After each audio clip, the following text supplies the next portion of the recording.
Coach, despite the tough result, this clearly could have been a very different game with the way that first period went and how the ice looked tilted. In your mind, what kind of got in the way tonight?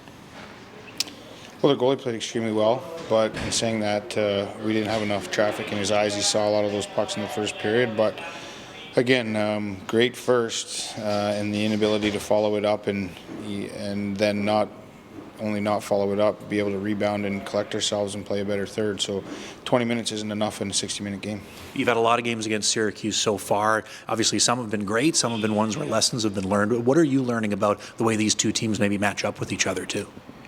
Well, I think it's a great rivalry. I think we play very similar, and you always challenge. It's a man's game against Syracuse, especially in their building, and they brought that mentality to our building, and they were better in the dirty areas than we were tonight, and we've had nights where we were, but tonight they were the bigger team.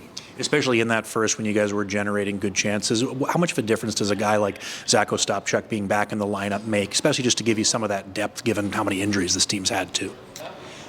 Well, he's an elite player at this level, and I think in the first, like him and all the lines, we were coming out of our end connected as five, and he was in good spots, and I just think, it just gives us more depth and puts guys kind of on the right seat in the bus as far as line combinations go, and unfortunately, every line fell off after the first, and we got to fix that.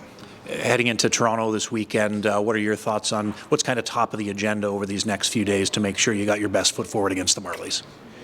Well, Marley's a really good transition team, really good offensive team, really good power play. So obviously, if we can make them play in their own end, it would be advantage us. But I think we got to look hard at the game tonight and what we didn't do well. Some fundamental stuff that we should be a staple in an identity of our team, we didn't do. So get back to that and then get back on track Friday and get ready for Toronto.